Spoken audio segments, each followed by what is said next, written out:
as well as why we want to be using these technologies and how they are being used.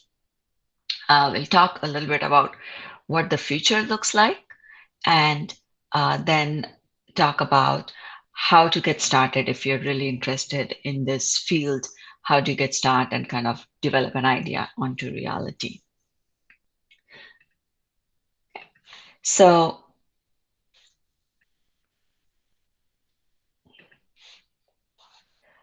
like it was mentioned, I am currently in the field of technical program management, working at Cruise, and I also have my own venture, which I recently founded called TPMA5, which is my way of helping individuals and organizations get started in the field of technical program management.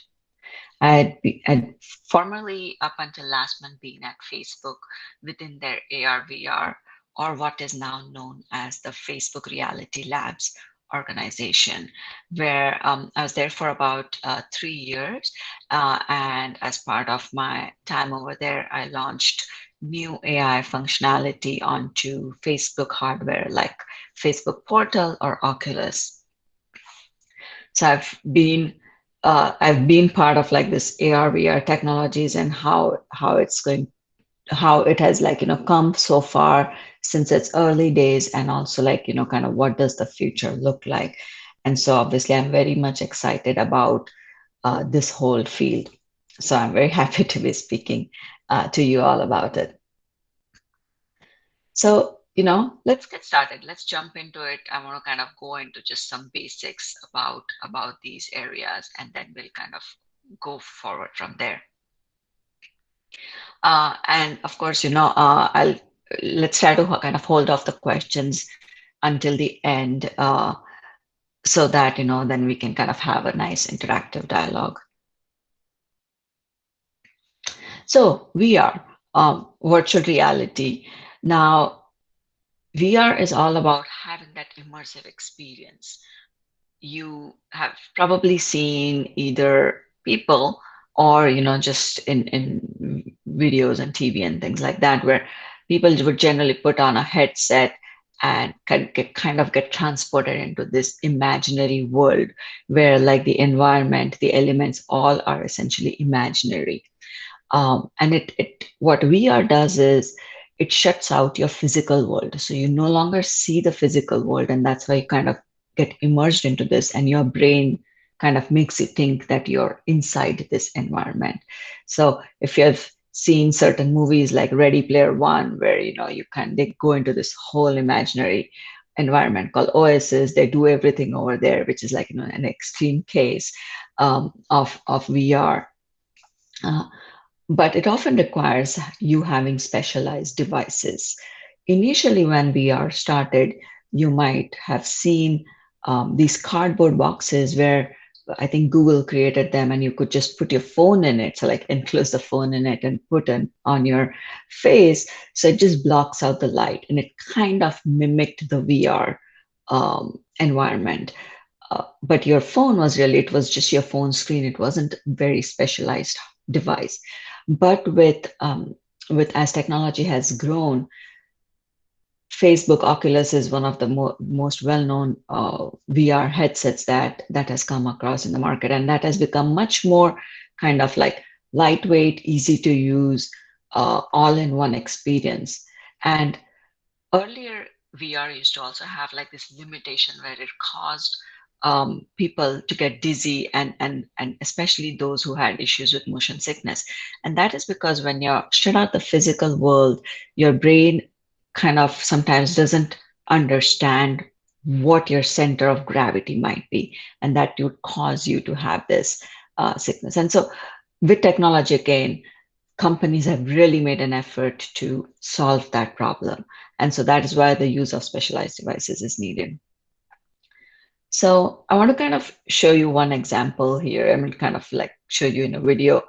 Now, of course, you have probably seen a lot of gaming happen, um, but like you have these experiences. You're going, say, opening up this app and you're going on a roller coaster.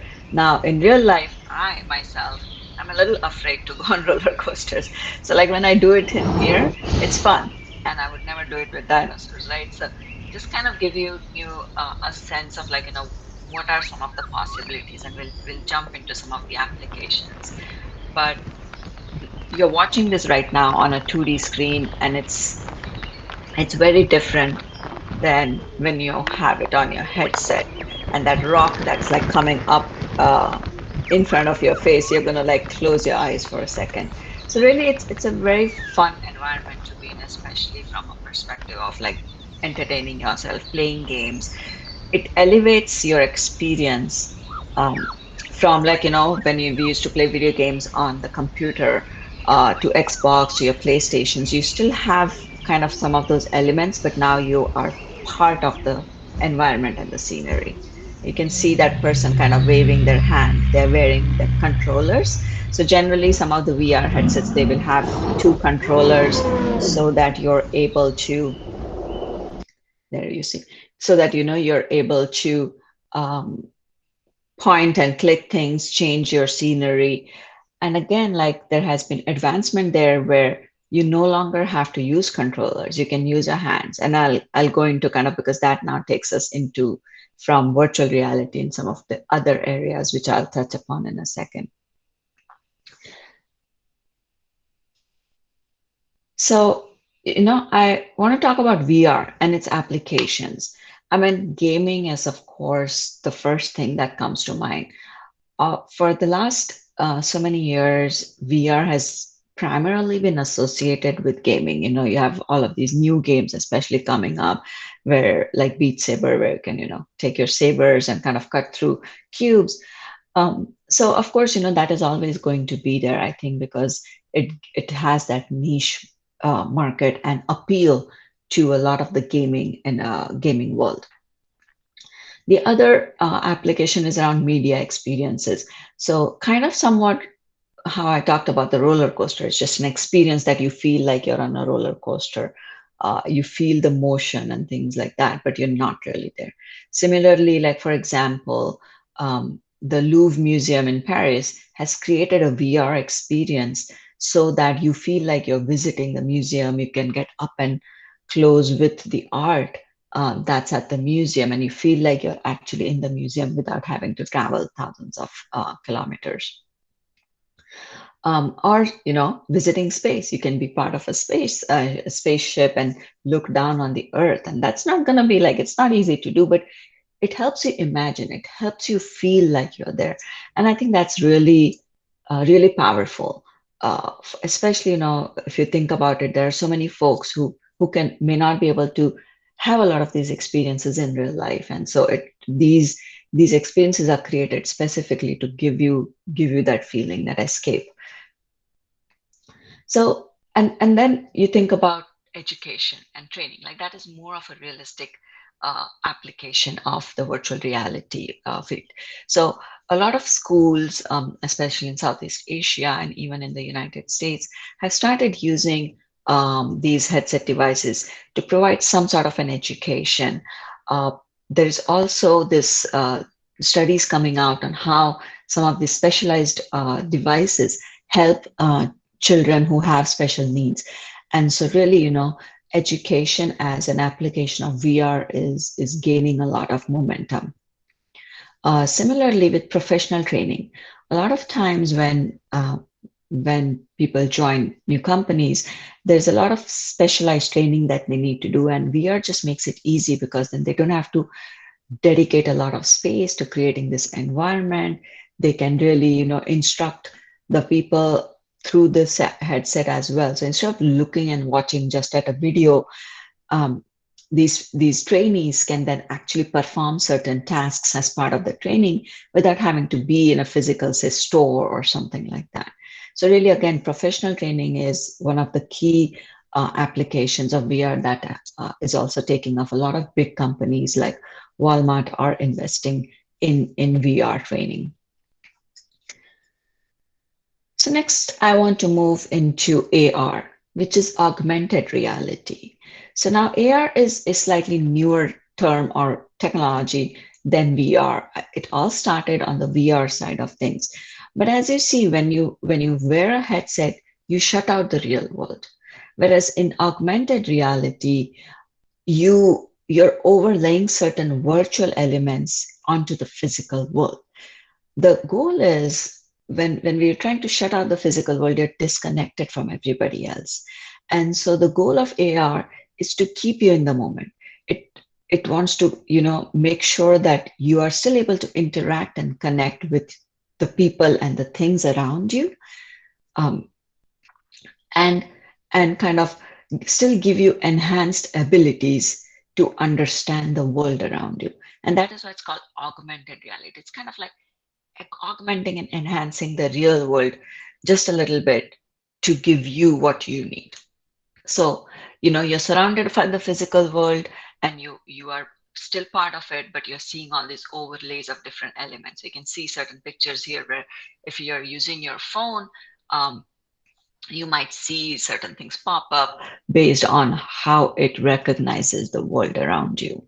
And then generally today you can use your phone's camera to experience some of the AR features.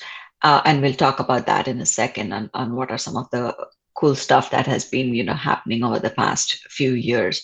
And of course, you have probably heard a lot about wearables and glasses and headsets that also give you some of that experience without again shutting you out.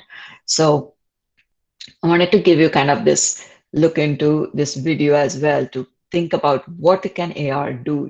There are really a bunch of possibilities, and you might have seen this. It's a viral video from a few years back.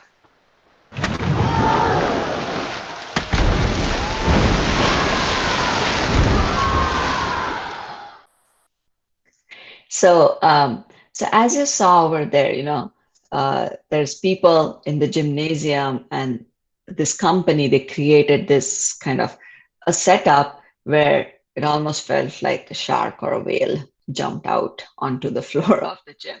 So it kind of gives you, but all the people, they could still see each other. It was not like you were in virtual reality where you were seeing the shark.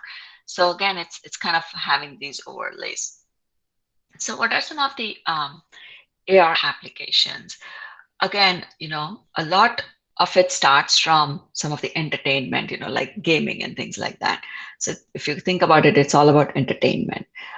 So you probably heard about Pokemon Go, which was like really, really popular a few years back. And that was really like the first AR kind of a game where people would walk around with their phones in the streets, and you could like collect certain uh, points and things like that based on what you found in certain locations. So you would have to actually walk to a physical location, but you would find a virtual artifact over there that you would collect, and that's how you collected like these points and continued to play. Uh, you have seen a lot of filters on Instagram if you use that, or even Snapchat, and you can kind of like put certain things on your head. You can make it look slightly different, and it's all happening just with your phone's camera. So again, you are still able to interact with the elements in the physical world, but you have certain additional things onto the screen. Beyond, again, gaming and some of these entertainment like things, AR is kind of up and coming in a lot of different fields. And so one of the things you can think about is travel and maps, right? We already have maps. We already have directions that, say Google can give us. Um, but now maps are being overlaid with like directions, or it will pop up certain things about, say, if there's a coffee shop up ahead, it might give you the name that there's a coffee shop there. It might give you the customer review rating for that, or things like that. So again, you're walking there without having to do a Google search specifically for a certain place around you. It can start, giving you that information proactively. Another area that AR is really, really taking big strides in is in the field of shopping. Now, uh, a lot of companies, shopping can be, clothes, furniture, beauty. Like a lot of companies like IKEA, um, furniture companies like Wayfair, beauty companies like Sephora. They're doing a lot of these. They have these apps with AR features where, say, if you're trying to buy a furniture and you want to see how it looks like in your room, you can have a picture of your room, or you can be in your room, you can select a piece of their furniture, and you can kind of like try to place it and see how it might look in your room. Similarly, with some of the beauty products as well, you can try it on your face and see, oh, does this suit me or not suit me? And so again, you it's giving you the ability to look at things without having to commit to it, uh, so that you have a better understanding of what you're getting. So again, we'll talk about like how really this is going to help in the future world in a little bit. Um, but these are some of the applications of augmented reality. So I want to go into mixed reality, MR. What is mixed reality? This term again has now coming up again, newer than AR and VR, but more so being used in the past few months to a couple of years. Again, mixed reality, as you might think of it, it blends the AR and VR environments. So what that means is, like, generally in AR, what happens is you have your virtual elements and you can't interact with those elements. So you have those overlays, but they're just there. There's nothing you generally do about it. In VR, you have your virtual elements, you're immersed, and you can play around with it. You can use your controllers and you can tap and turn and things like that. Now, mixed reality, what it's trying to do, it's trying to create that AR environment, but now you can interact with those elements. So you can, and those elements also, what happens is they interact with the physical world. So like you, maybe your hands, and it updates. It might update its orientation. It might update you if you want to learn more, it might do that. And so that is what mixed reality is about. It allows the interaction of the objects.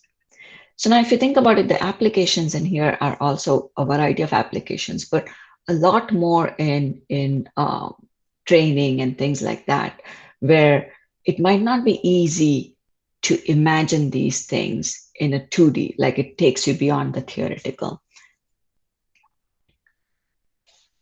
So I want to show you this video quickly on how some of these AR things can, mixed reality happens, right? So here you see the skeleton kind of pop up. It's a virtual element, but you see the person is interacting with that virtual element to look at different things.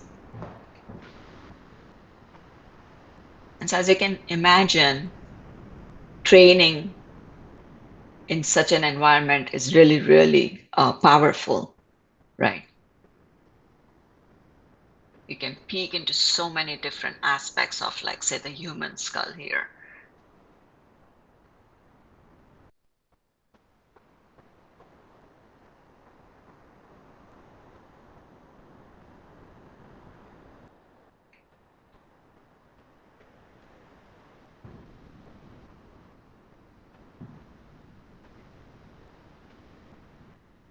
And here you can see there is still that physical world beyond.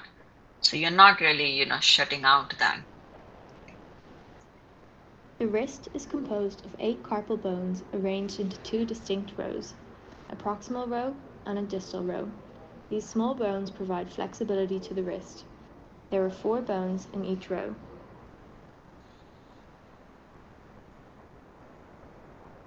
So you can rotate things, you can turn things around. So it really goes beyond the 2D environment. And I think that is really, really powerful when it comes to education and training. So, having these interactive holograms like you saw in that video, being, being able to, like, play around with certain things where you would not be able to do that normally, right? You can have certain models of things, but if you think about it, if you have a single, like, physical skeleton model, one person can use it at any given time. So if you have, like, 100 students trying to learn, you'd need 100 if you want it to happen simultaneously. Now, with this environment, you can really scale. You can really bring the education to so many people in such an interactive manner, right? And so that makes it really powerful medium for education. And so all of these, as we have seen, are really great for education. Um, Other things around like education and training. Think about military and defense training. You can simulate a lot of dangerous environments or situations without having to put them through an actual um, environment like that, or spending so much money. So again, a lot of these things become very cost effective in the long run. And then mixed reality is also something that is really coming up as part of your corporate work environment. Being able to project yourself through holoportation, as we saw with the Geo Glass um, environment or ad that had come up. And so being able to feel like you're physically there with the people in the room in an office, even though you may not be. And if you think about it, right now, we are all virtually in our homes in different places. And each of us are looking at a computer screen, most likely, right? And so you're interacting with the computer screen. You're looking at my presentation. You're not necessarily seeing me. Now, if you think about this and say, okay, if we were really in a mixed reality environment, just imagine like you would be able to see me kind of looking and going through the presentation like I was talking to you in a room in front of you. And so that is a really powerful way. And just with a lot that has happened over this year with the pandemic, the future is really going to be digital. And digital in the sense of not just kind of the evolution that has happened up until now, but how does it now transform how the way we work, the way we shop, the way we travel, right? And so really there's a lot of potential in the world of AR and MR. So I wanted to give you a new term today, which is XR. We have used this a lot within the AR VR circles. And essentially, when we say XR, it can be any one of these things. So XR is just, replace any one of the first letters, and we kind of have this umbrella terminology for referencing to AR, VR, or MR. And a lot of times, a lot of these experiences, apps, and things like that, they take elements of all three. And so a lot of times you might just hear the term XR. Just in case you come across that, I wanted to let you know that. Okay. So let's jump into kind of who are some of the big players today in this field. Or yeah. So just putting a few names out here. You've probably obviously heard about Facebook and Oculus. Google had their Google Glasses. Microsoft has what's called HoloLens. And then there are certain other companies like Niantic who developed the Pokemon Go. There's Magic Leap. And so a lot of these are some of the things that are being developed, right? Headsets, AR glasses, that is kind of one of the next big things that coming up. Google came out with the Google Glass. We heard about GeoGlass. And so a lot of companies are trying to kind of do the wearables, especially with glasses, because glasses just makes it so seamless. And so Snap has them. Apple is also, we hear, is going to come out with glasses. So AR glasses is definitely one of the things that you'll be hearing a lot about over the next few months. And then a lot of these companies are focusing on some of the consumer AR glasses. There are also companies like Lenovo who focus on like glasses, but mostly for the business environment, like mostly for training and education of personnel at work. And so what that gives them a little bit of freedom in terms of the form factor, because then you're not expected to wear the glasses all day long, so they can be a little heavy, little bulky. And then HoloLens is also another really great glasses, like a AR glasses from Microsoft. It's not as sleek as some of the other pictures you see over here from Apple or the Google one, but again, their main goal is to make sure that they can bring the business and the work environment and create a reality out of that.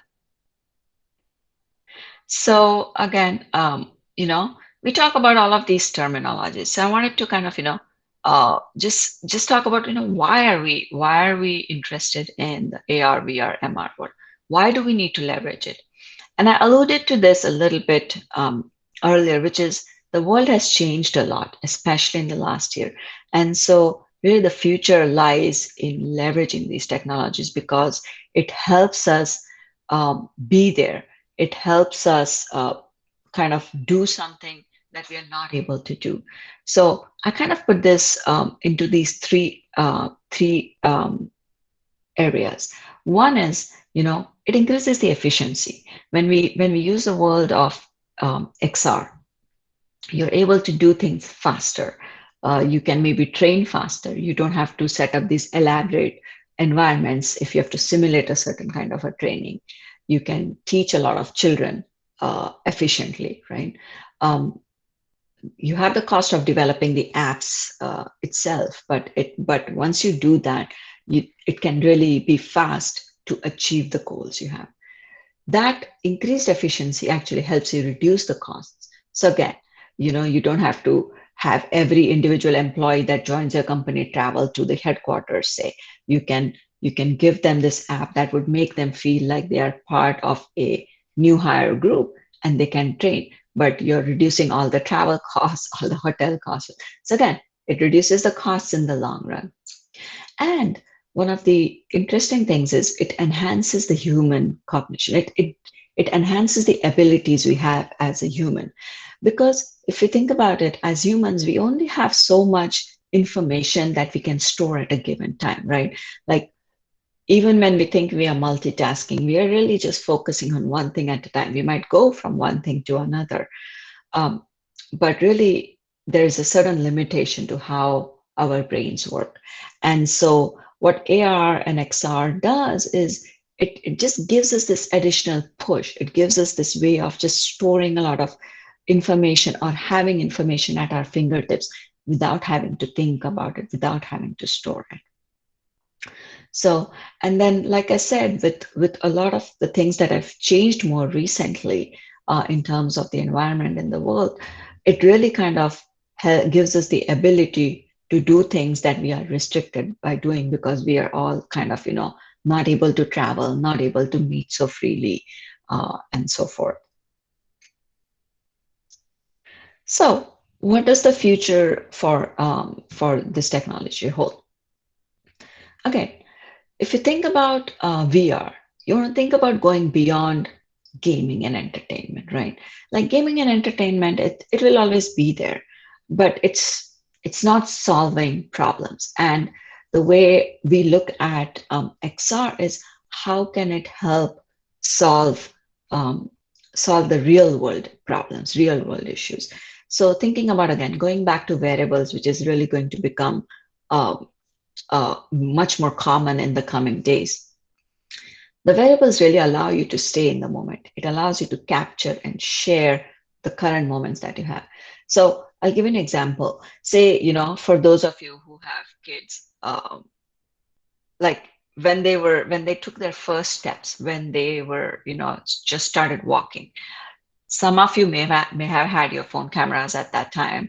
If you don't have uh, kids, like just imagine something very interesting happen, right? And you want to whip out your phone camera and you want to record it so that you can send it to your friends, your family, somebody. And so you're going to whip it out, you're going to take it, and you're going to lose moments in that, right? And then you're going to watch that moment through your screen. So a lot of times you're losing the essence of what's happening in that moment. But these variables really allow you to capture that thing. You're still looking at it, but you can just, maybe say, hey, start recording a video and then share it out. So it just creates this a lot more seamless kind of an environment for you. You're always connected. We want individuals, we want to have this community, we want to connect with other people as human beings. That is what we think about. And so really, these variables, they don't take you away. We are not in our phone screens all the time looking at something else while our family is sitting there, or you're not chatting with your family through your phone. Um, and I talked about going beyond the controllers. So if you think about like devices like the Quest 2, which is the new VR headset. Now you don't need to have specific controllers. The device is able to track your hand and finger movements. So now you're free of your controllers as well. You can tap, you can do things like that just with your hands. And so that really is the way, in the future, you will see all these interactions, because who wants to carry controllers even in mixed reality, right? And then artificial intelligence, or AI, is really an integral part of these XR, AR, MR technologies. Because if you think about it, these devices, they don't necessarily have big screens. So that's one thing. You don't want to have big screens because that's going to make it bulky. So how would you interact with the device? How would the device interact with you? The device is really very useful when it's very proactive. It's almost like, it's this personal assistant that's kind of walking with you. And so getting a lot of proactive recommendations. If you're at an intersection like this, it might tell you, hey, there is a coffee shop ahead, or there is a gas station ahead, and you might want to fill gas or petrol. So having these proactive recommendations is really helpful when you have these devices.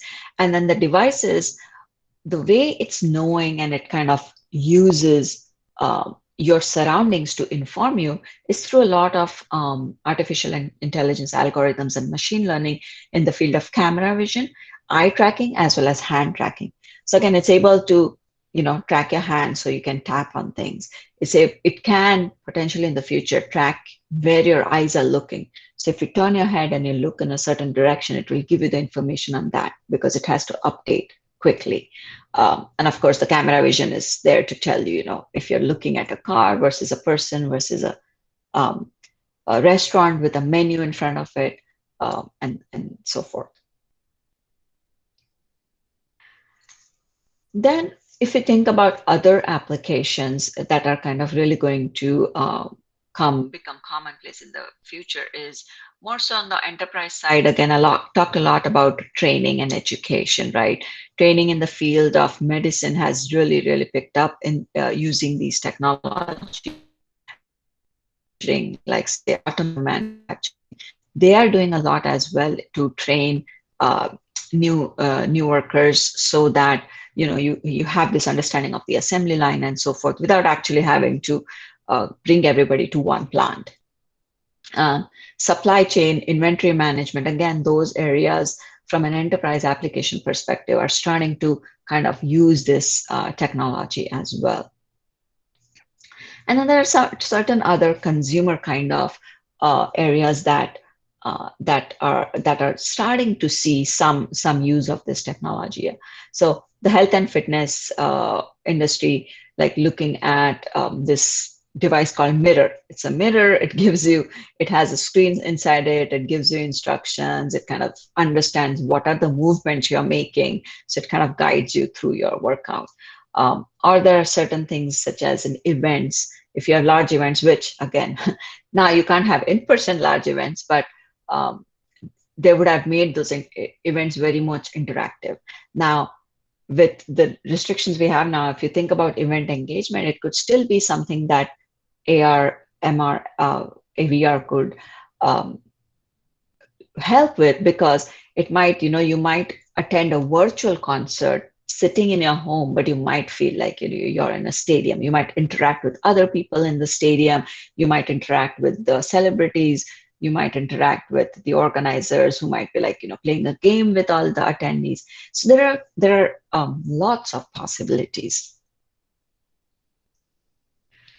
So this last section, I kind of wanted to talk about, how do we really make it a reality?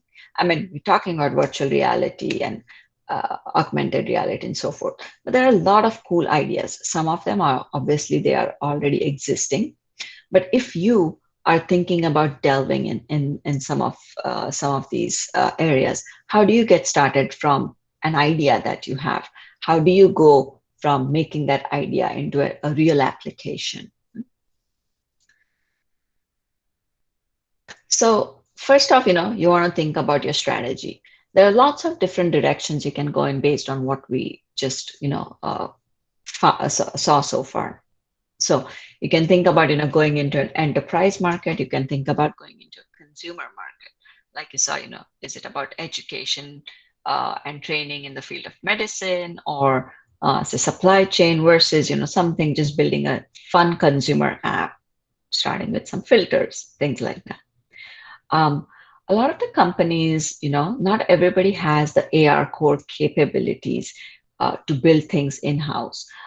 So they started out by, pulling in the experts, outsourcing some of their AR core development to some other companies rather than building in-house. So again, there's a couple of those, decisions to be made there. A lot of times there are companies like Facebook and Google, even Apple, that have certain platforms that you can use to build on things. So that gives you a good way to do certain things in-house without having to start from scratch. Another strategy discussion is around building software apps versus building digital content. So if you think about it, like sometimes you can build a whole app, like say something like Wayfair, which is a home furnishings company that can build a whole big app just so that you can imagine how a certain sofa might look in your living room. But there are companies that just develop these filters for Instagram, right? So if you ever use Instagram, like you can just have like the stars pop up in your picture or things like whatever that is. They're just building additional content using certain platform or other app for other apps. So that's one way to think about it. And then another thing is when we talked about AR versus MR, you saw that one is more of a visualization overlays versus another is more interactive. And so again, when you think about apps, you can go with visualization, which is much easier because you're now doing overlays and things like that, and you're not interacting with the user. Um, and then you can develop apps where you're interacting, but that becomes harder because now you have to get into more of the tracking of the eyes and taps and things like that. So again, each of these have its benefit, right? There are differing strategies, but really allow you to think about what is it that you want to do. And so, as I mentioned, kind of when I think about my work as a technical program manager, kind of tying that into this concept of XR and how you can kind of go from an idea to launch is really having that plan. And so, think about the problem definition. Like what is the real interesting thing that you want to solve for? Um, what is the target market? Are you targeting a certain sector of the demographics, maybe young adults? Is it for older people so that it helps them with, say, accessibility issues, like, if they can't read, if they need, or so forth, then that might be a target market. So, kind of create that initial idea, kind of brainstorm it, think creatively, and then figure out, what's the opportunity look like? What is the market? Are there other apps like this? Are there, is there already certain things in the market like this? Does it work? Does it not work? Why does it not work? What's the risk involved here if I try to develop an app? And then from there, once you have all of that information, you can kind of build your roadmap, your timeline, have certain milestones for yourself, and the team you might be working with. And oftentimes with these kind of interesting technologies that are really futuristic, you want to create what we call as a minimal viable product, just prototype, because you don't know what that final version should be. A lot of it will come back from getting feedback from the users, doing some user research, just playing around with it, talk to real people. And oftentimes the people will not know, like nobody 20 years back knew that we needed an iPhone or something, or maybe like 40 years back, but or nobody knew we would need, like we would need a virtual reality gaming headset or something like that, right? So users will not know. These are things that you will figure out through iteration. And finally, you generally have your launch strategy, thinking about pricing and promotion and things like that. But that kind of is the last step once you go through multiple iteration cycles. So with that, kind of coming to the end of this presentation, happy to take any questions.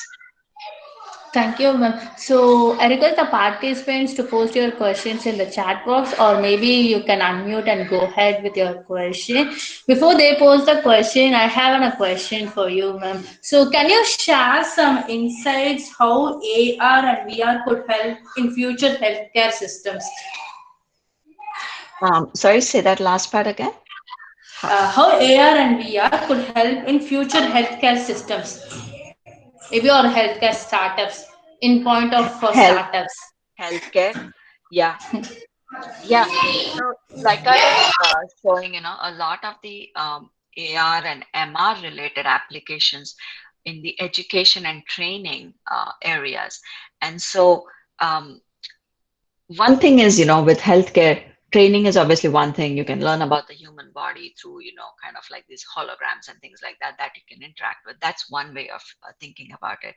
But there's a lot more things happening in healthcare where um, the VR world or the VR technology is being used um, for people who might say have post-traumatic stress disorder or might have certain learning disabilities or just special needs. And so a lot of the medical professionals are looking to the AR, VR technologies to help those kind of patients. So I think that is one another kind of application for healthcare in the future. I know a lot of surgical training. How do you do surgeries and things like that without having a real body in front of you? That is another area that is coming up as well. Um, so I see a lot of different possibilities, especially in the world of healthcare, and I've seen a lot more uh, AR related adoption in the medical field because that one really gives the ability to AR and MR to interact with the physical world as well as with the elements. Thank you, ma'am. So maybe I can ask another question also since we didn't question. So can you share some insights how technology like AR and VR are impacting the startup companies, especially during this time, like COVID time? Yeah. So there are a lot of different companies that are coming up with uh, jumping into this field. Some of the small startups, they are starting to think about uh, like even smaller companies that think about, okay, what are some of the applications where you previously you would need to go somewhere physically and now you don't, you may not need to if that technology is adopted. Uh, right now, if you think about it, a lot of shopping, you can't really go in crowded places, into malls, to do all of the shopping. And so, how do you now shop online? A lot of people are still uncomfortable shopping online because you don't really know what you're buying, right? People want to touch and you want to feel whatever you're buying. You want to see how it might look like. Um, and so, really, a lot of the small companies are starting to think about how can we help this particular area. Um, there will always be big companies who are doing this similar things, but there's a lot of small. Think about, um, your individual, what we call here as mom and pop shops or your corner stores. How do you help them? And so, if you think about startups, if they're thinking about e-commerce as a business, but in the world of AR and VR, like that is really something with COVID that has changed, where you can really leverage that and help people understand what they are buying. Um, and then the other thing is, uh, earlier when you had startups, you would think that, oh, I'm going to only have the hire people who are close to me and who can come and work with me, and we can have this creative brainstorming session in a room somewhere, right? Now think about the possibilities of hiring your talent. Your talent can be from anywhere. You can get the brightest minds for your startup from any part of the country and still form your startup. So a lot of the restrictions that we had earlier before COVID kind of also melt away with the onset of the virtual and digital communication that helps the growth of a startup. Thank you, ma'am. So we have some questions in the chat box. Muthu Krishnan, do you want to unmute and go ahead with your question? Yes. You can go ahead, Muthu Krishnan. Uh, Let me say how I conceive this application first of all. If I need to insert a probe into a human body, and in the meanwhile uh, uh, I need to see the three-dimensional view of the internal uh, organs of the body, internal compositions of the body. How many sensors I do need to capture those internal structures? Um, so I think the answer for like that particular body, how many sensors you need, like I may not have the answer to like exactly how many sensors you need, but uh, like your sensors will need to be able to capture um, the body, the structure, the height, the width, and things like that. So it won't just be your probe, but if you're wearing a certain kind of like say AR device, what it does is generally it will have cameras. And so a lot of the AR MR devices, they generally use a lot of cameras to do a lot of the calibration and vision perception. So they don't necessarily just have sensors to gauge that from the outside. They're using their camera vision algorithms and understanding, okay, this is the head versus the chest and legs. Now, as kind of from an internal body perspective, I don't think I'm like well qualified to answer like things around the medical training, I mean, medical pieces of that itself. But generally, when we think about some of the internal organs and things like that, most of the applications today are things that you have created, the holograms or the apps that you have created. It's not through a real body. I mean, what I mean is it's not real time in a real body. It's kind of things that have been created for you to learn about it. And so I haven't yet come across where they are using live probing sensors to draw the body right then and there in the virtual world.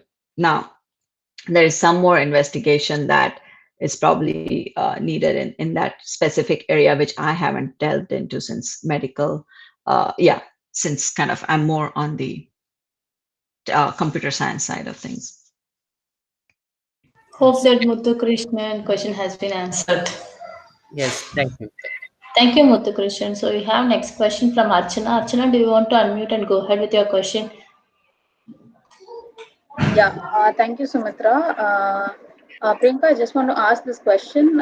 So, what are the challenges that has been faced by the startups who are working on AR, VR, or AMR? So, what are the challenges that is predominantly faced by these startups? Yeah. Yeah, I think I would kind of put it in two ways.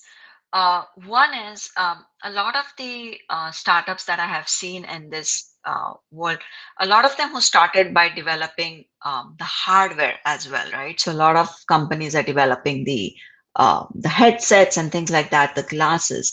It's very hard. It's a very um like financially intensive effort in creating hardware. And so some of the challenges that I've seen with startups in this is that they kind of run out of their cash because this doesn't, it's not like you can start develop a hardware and then it starts getting into the market and you have a very successful product. You need a number of iterations to get it right. The devices, like hardware development, is very complicated, and so generally it becomes harder for the startups if they're developing their own hardware, and it's challenging. The other thing I would say is that even if you're not developing hardware and it's just some application and things like that, the real understanding of how successful it will be comes through a lot of iterative research with the actual users.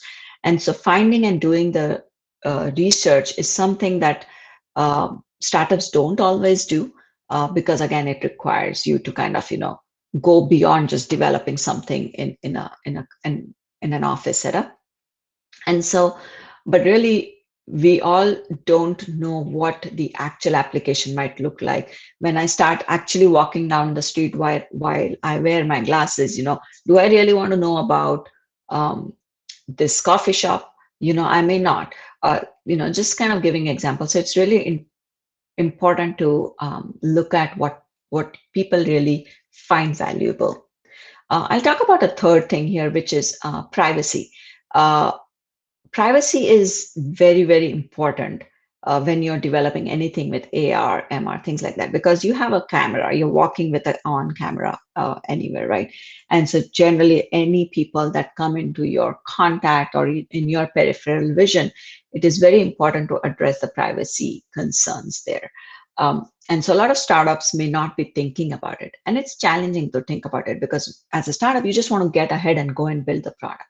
But it's really important to start with a concept of privacy, how you're going to be using the information, how you're going to be storing the information, and how people have the ability to get rid of that information. Hope that Archana question has been answered. So we have another question from Inert Solution. Prem, do you want to unmute and go ahead with your question? Yeah, thanks, Sumitra. Yeah, hi, Priyanka. Very interesting to see you had cost reduction as one of the value-adding benefits of XR. But in reality, like several months back, I was trying to sell XR solutions for like mid-size and small-size companies, and it was indeed a major failure. So basically, convincing folks on the ROI was the biggest challenge. Okay, so I kind of parked it as XR is for MNCs. So I'd like to hear your thoughts. Yeah. No, I understand why kind of, that it feels like that. And it's true in a way. Every time there's a new technology, initially it's generally very cost prohibitive, especially just for individuals, right? Even if you think about, I think Google came out with its initial glass concept in 2014 or something like that, and it was $1,000 here, which is a lot for something that doesn't do a lot of things because it wasn't doing a lot of things. So I do think that the initial barrier to entry into adoption of AR, VR, and these things is high because of the costs. So I don't say that costs right now are really low. But if you think about big companies, I mean, I understand, like, a lot of big companies are first to adopt this because they have the cash power.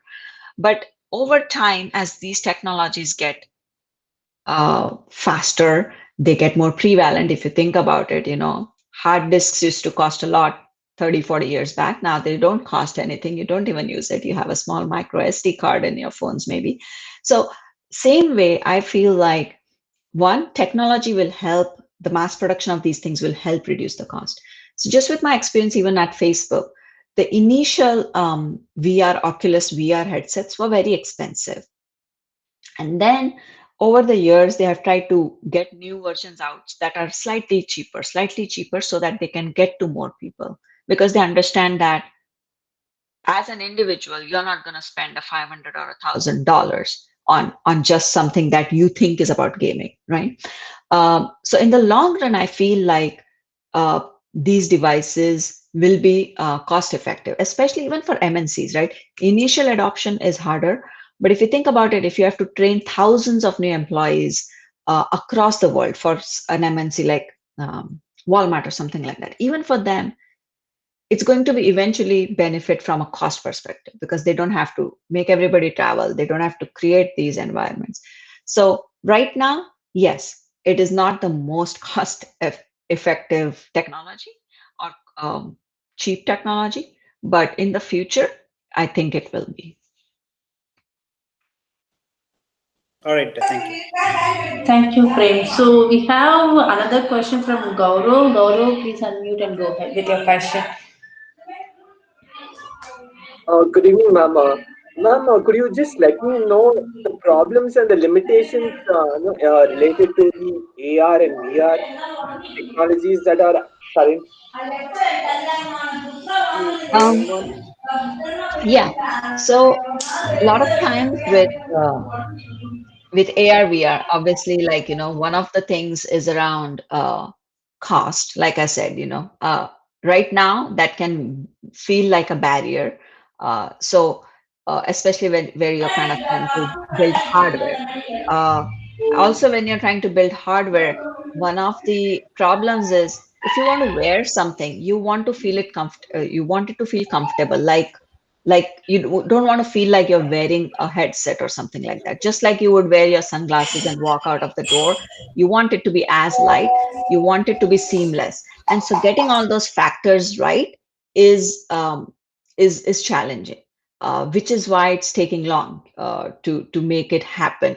You might see it as a concept in a movie or something, it feels very simple, but to really develop something that has a very powerful camera on your glasses, it has the microphones, it has the ability to give you depth perception and things like that. All of those things in a small like glasses like kind of a thing is not easy when you think about reality.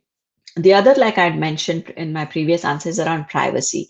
Privacy is definitely a big concern because you're walking around with a camera, and so a lot of people may not be feel comfortable that there's a camera in their face all the time. So that is another challenge where I think that would need to be solved more broadly than just any individual company. So we have one last question from Rajit. Dr. Rajit, do you want to unmute and go ahead with your question? Hi. My question is for starters focusing on AR, where would you find the best talents in India as well as abroad for developing AR app? Um, so I think there are a lot of developer communities for some of the platforms that are like, I think Facebook has a platform called Spark AR. Um, Google also, I think, has a platform called AR Core or something like that. So I would start there in terms of, I mean, again, that would not just be India, it would probably be a little bit more global. Um, but there are a lot of these developer communities when you go look for like the AR platforms, and these are more specifically to develop apps using those platforms specifically. uh, and then if you, I mean, obviously LinkedIn and places like that are a good way to think about who have certain uh, AR related capabilities. So when you think about like talent in AR, there's a lot around artificial intelligence and machine learning that goes into AR. There's a lot of camera vision technology, and so anybody who has a lot of camera vision background is somebody who is probably can transition into this world of AR, because what they are trying to do is figure out what the camera is looking at. Similarly, a lot of people who have a background with object tracking through sensors and things like that. That again is something and that is useful for AR. So I wouldn't think of it, because a lot of people may not have stepped into the world of AR as developers, but they have certain backgrounds that would help them get into that area. So that's where I would look. Okay. Thank you. Thank you very much. Thank you, ma'am. So before we wrap the session, I request all the participants to please fill the feedback form for us to improve the upcoming Knowledge Tuesday sessions. And thank you, ma'am, for spending your time. Actually, it's early morning to you, and the session was so insightful through your presentation. So usually we upload our sessions in our YouTube channel for the participants who missed out the sessions. So hope it's fine with you, ma'am. Yeah, no, that is fine. But thank you so much for having me. I hope you got some information in this amazing world of XR, and the endless possibilities that it has. Thank you. Once again, thank you for your time and and answering all the questions posted by the participants. So thank you, ma'am, and thank you for all the participants for who joined the session. Thank you and have a good evening. Thank you, ma'am. Have a good evening, everybody. Bye. Stay safe. Bye, ma'am. All right, thank you.